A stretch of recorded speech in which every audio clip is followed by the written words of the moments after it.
Hola, bienvenidos a estos tutoriales de electrónica. El día de hoy toca hablar de los transistores BJT. BJT quiere decir transistor bipolar de unión. Son utilizados en un sinnúmero de aplicaciones y muchos otros circuitos de propósito general. Para poder diseñar un circuito que haga un cierto objetivo, pues es necesario entender su funcionamiento, su construcción, para entonces así pues poder diseñar el circuito que nosotros querramos. El transistor BJT es controlado por corriente, a diferencia de los FET, que son controlados por voltaje. Estos dos conceptos los vamos a ver con detenimiento un poquito más adelante. Los BJT ofrecen muy buena ganancia de amplificación, sin embargo su impedancia deja mucho que desear. Bueno, ¿y a quién le debemos este maravilloso invento de los transistores? Bueno, pues miren, se lo debemos a William Bradford Schwarzschild. ¿Quién fue ese señor? Pues nada más y nada menos que el inventor del diodo Schwarzschild. Bueno, pues el diodo Schwarzschild debe su nombre pues a William, que fue el quien lo creó, quien lo diseñó, quien lo inventó. Y miren cómo se escribe diferente a como es su apellido, pero se trata del mismo. Yo me imagino que lo pusieron así a efectos de poder tropicalizar el apellido de William con todos los que hablamos lengua hispana y podamos pronunciar Schwarzschild.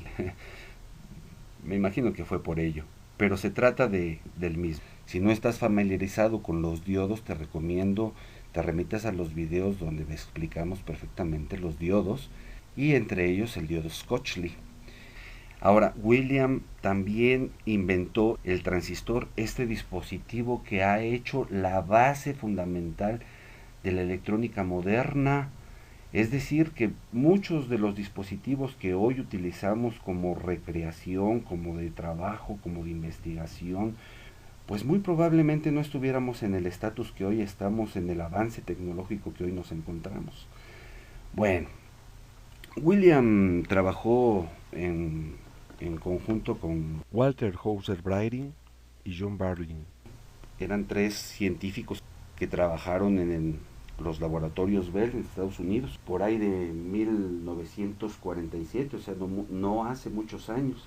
Y cada uno de ellos recibió el Premio Nobel de Física en 1956, ya que el transistor fue considerada la máxima invención más significativa del siglo XX. Entonces, pues hay que reconocer a estos tres grandes científicos que nos legaron una base sólida para poder entender, comprender, construir y seguir evolucionando a la electrónica moderna.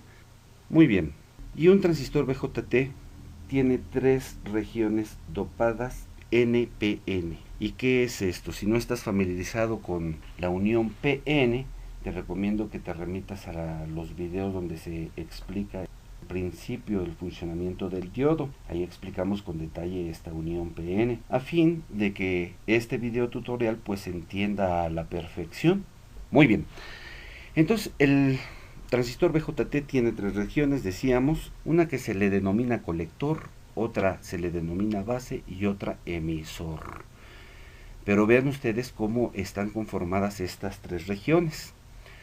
La región del colector está dopada con un material tipo N, está dopada de electrones, su mayoría. La región P, que es la base, es muy estrecha y está dopada de huecos, por ser una región P. Y la otra región N, que es la del emisor, también está dopada de electrones.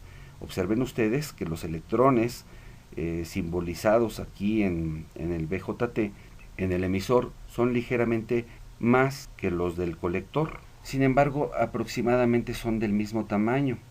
Lo que sí es visualmente diferente es que la zona P, la región de la base, es muy estrecha. El emisor está fuertemente dopado, la base ligeramente dopada y el colector tiene un dopaje intermedio entre la base y el emisor. Si nosotros observamos la unión PN que hay entre la base y el colector, pues debemos de suponer entonces que ahí hay una zona de deplexión, y si hay una zona de deplexión pues existe una barrera de potencial, que si este material está construido de silicio, esa barrera de potencial es de 0.7 volts aproximadamente. Si fuese de germanio sería de 0.3. Lo mismo ocurre entre la región inferior, la región P de la base con la región N del emisor. También ahí existe una zona de depleción con su barrera de potencial. Existe la fabricación de diodos PNP. Observen ustedes que el tamaño del colector, el tamaño de la base y el tamaño del emisor son muy semejantes a los de un BJT NPN. También tienen sus zonas de depleción y sus barreras de potencial, solo que en este caso la región P del colector pues está dopada en su mayoría de huecos, la región N de la base está dopada de electrones, la cual es muy estrecha, decíamos, y la región P del emisor está dopada de huecos también en su mayoría. También noten ustedes que la cantidad de huecos que se simbolizan en el emisor no es mucho mayor a la cantidad de huecos del colector. Insisto, la región N es muy estrecha, la región de la base, y está dopada con muy pocos electrones. Entonces, si en un BJT NPN existen dos uniones PN, puedo empezar a imaginar que haya un diodo entre la base y el colector y un diodo entre la base y el emisor.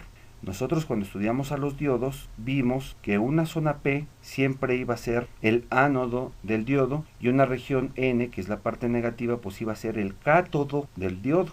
Por esa razón es de que el diodo que se forma entre la base y el colector tiene esta forma, o sea, es decir, la flechita del diodo está apuntando hacia arriba. Y el diodo que se forma entre la región P y la región N pues tiene esta forma, porque vean que entonces el cátodo queda en la parte más inferior y el ánodo pues sigue estando en la base. En el caso de la región PNP, pues observen cómo van los diodos. La región P, que aporta la carga positiva, va al ánodo del diodo, y la parte N, que aporta la parte negativa, va al cátodo del diodo. Entre la base y el colector, y entre la base y el emisor, pues es al revés. Bueno, estos diodos no son imaginarios, puedo suponer que existen, tan es así que tienen un nombre. El diodo que se forma entre la base y el colector recibe ese nombre, diodo base colector, o simplemente diodo colector. Y el diodo que se forma entre la base y el emisor recibe el nombre de diodo base emisor, o simplemente diodo emisor. Esto para el material NPN y también para el material PNP.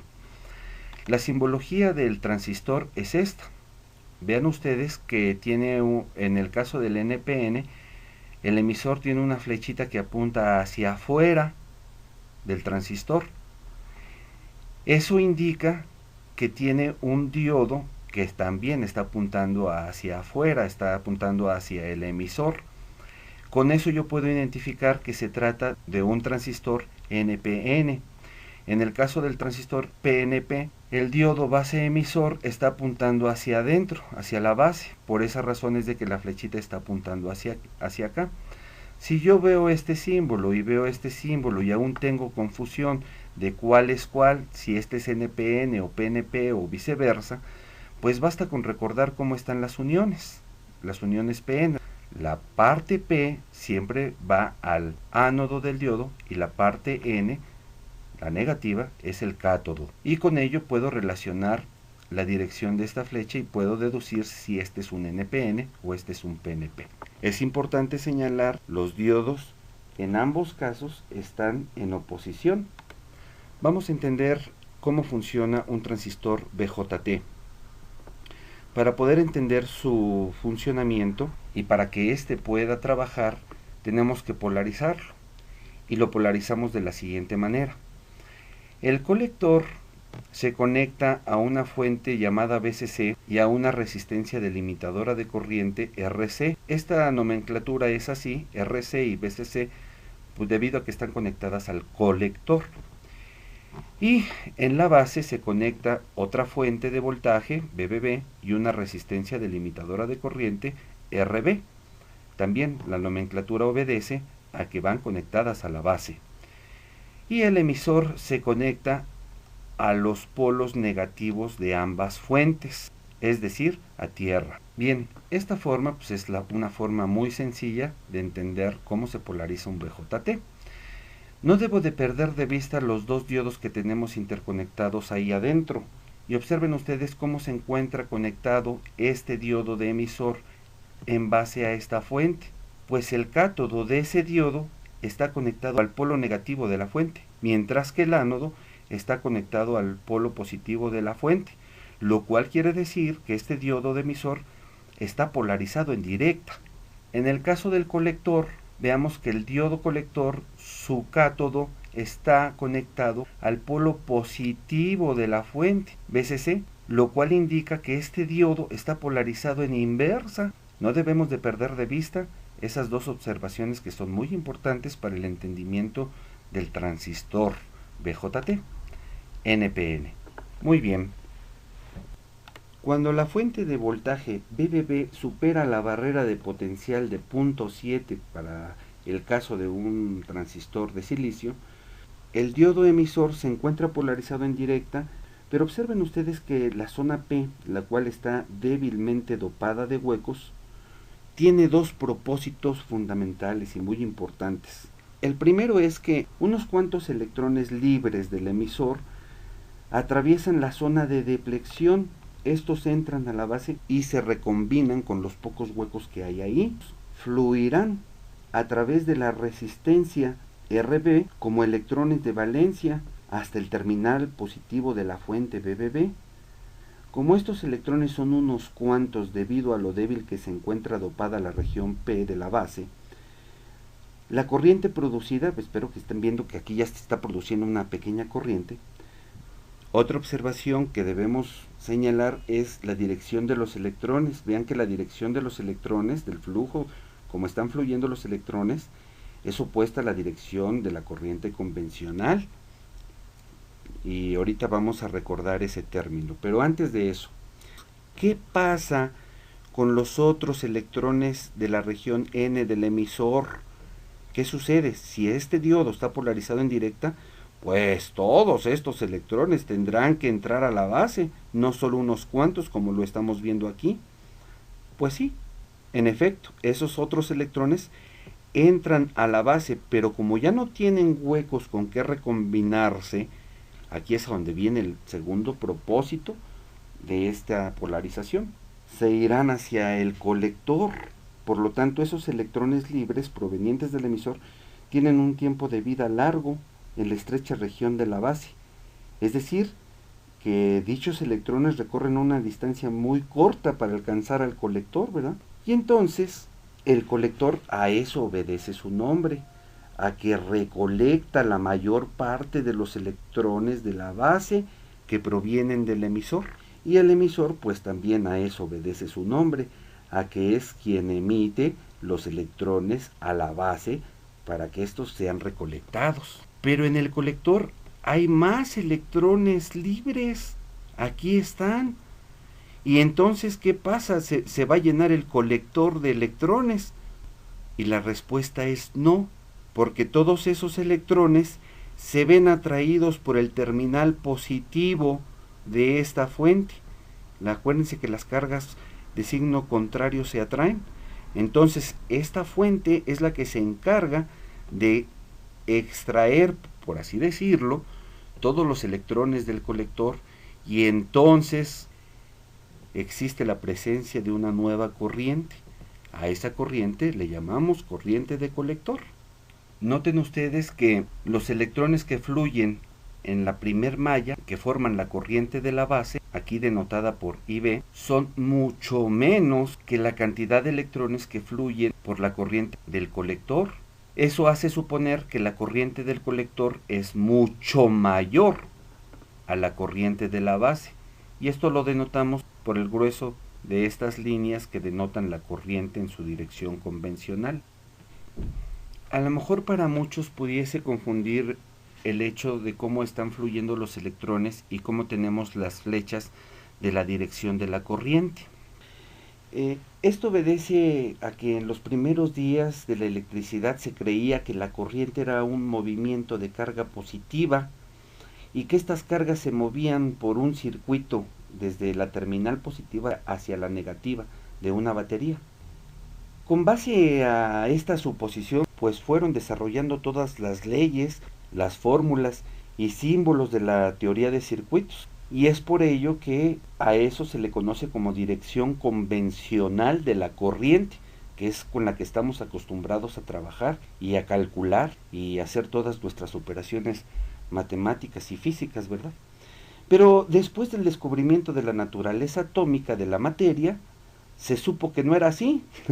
Curioso, ¿verdad? Se supo que en realidad en los conductores metálicos son los electrones y no las cargas positivas los que producen esa corriente, y que lo hacen al revés, como lo hemos visto aquí. Y esa dirección se conoce como dirección de flujo de electrones. Por lo tanto, pues tú tienes dos opciones posibles para representar la dirección de la corriente. Una, la dirección convencional de la corriente, y otra, la dirección del flujo de electrones. Yo te recomiendo la primera. ¿Por qué? Porque la gran mayoría de los textos que existen de ingeniería ofrecen su explicación de todos los cálculos en base a la dirección convencional de la corriente y no a la dirección del flujo de electrones. Pero bueno, nos ayuda mucho a entender cómo suceden las cosas. Si nosotros quitamos a este material NPN y en su lugar esquematizamos el símbolo del transistor, pues no estaríamos haciendo nada diferente. Simplemente aquí hay que recordar la ley de corrientes de Kirchhoff. Lo que dice la ley de corrientes de Kirchhoff es que la suma de todas las corrientes que entran a un punto o a una unión es igual a la suma de todas las corrientes que salen de ese punto o unión. En este caso, observa que la corriente del colector llega al transistor a la vez que hace lo propio la corriente de base. Llegan a esta unión. Aquí se unen estas dos corrientes. Por lo tanto, por el emisor, pues sale la suma de estas dos corrientes. Y entonces hemos llegado a esta importantísima relación. La corriente del emisor es igual a la suma de la corriente del colector más la base en un transistor BJT. Noten ustedes aquí, pues esquemáticamente la corriente del emisor es un poquito más gordita que la de la base y la del colector. La de la base es la más delgada porque ya dijimos que esta corriente es muy pequeñita. ¿Qué tan pequeñita? Bueno, pues es muy pequeñita, aquí lo vemos, respecto a la corriente del colector. Si nosotros vemos el tamaño del colector, de la zona dopada, y el tamaño del emisor, veíamos que es prácticamente la misma, solo que el emisor está ligeramente más dopado de electrones. Pero por lo cual podemos hacer que esta suposición es válida. La corriente de colector es casi igual a la corriente de emisor. ¿Qué pasaría con la unión PNP? Bueno, pues con la unión PNP sucede exactamente lo mismo, pero como la región P está dopada de huecos, en su mayoría son cargas positivas, la región N de electrones y el emisor también de huecos, para poder hacer operar al transistor BJT con esta configuración, pues simplemente las fuentes se voltean, cambian su polaridad, y ahora esta parte negativa con el material tipo P, que son huecos, su mayoría son positivos, pues el diodo que se encuentra aquí está polarizado en inversa, y la terminal negativa de esta fuente está polarizando al diodo emisor pues en directa. Entonces el principio es exactamente el mismo, solo que la única diferencia es de que las corrientes pues aquí fluyen en sentido contrario a como lo vimos en el material NPN. Sin embargo, esta relación importante se sigue cumpliendo. Vean que la corriente del emisor que llega a la unión del diodo se deriva en dos, la corriente de base y la corriente del colector. Y por la construcción del material PNP podemos también suponer que la corriente del colector es prácticamente igual que la del emisor, y por lo tanto la corriente de base es mucho más pequeña que la corriente del colector. En resumen, un transistor BJT NPN es igual que un BJT PNP. La diferencia son cómo se encuentran conectados sus diodos internamente, y esto es debido al dopaje de las regiones de cada transistor. Debido a que el emisor es la fuente de los electrones, por lo tanto la corriente de emisor es la corriente más grande, por eso la denotamos aquí un poquito más gorda. La mayor parte del flujo de electrones del emisor llega al colector, por lo que la corriente del colector IC es prácticamente igual a la corriente del emisor, en comparación con esta corriente de base, que es muy pequeña. Lo mismo ocurre para el transistor PNP, pero decíamos las corrientes se ven en sentido opuesto siempre y cuando hayamos polarizado adecuadamente esas fuentes de voltaje. Esta es la dirección convencional de las corrientes y pues lo entendimos explicando la dirección del flujo de los electrones, que está esquematizada en color morado. Muy bien, decíamos que en comparación la corriente de base en ambos casos es muy pequeñita. A menudo es menor que el 1% de la corriente del colector. En otras palabras, en un NPN tenemos que decir que aproximadamente menos del 1% de los electrones del emisor se recombinan con los huecos de la base. Vamos a quedarnos solamente con el BJT-NPN para poder explicar dos conceptos muy importantes, principalmente uno de ellos, y se trata de la ganancia de corriente directa del transistor BJT. Y el otro concepto, menos utilizado por cierto, es la relación que existe entre el colector y el emisor. Pero ambos conceptos los vamos a empezar a estudiar en el próximo video. Así que espero que haya sido de utilidad esta información y que la aproveches en el ramo que estás estudiando. Hasta la próxima.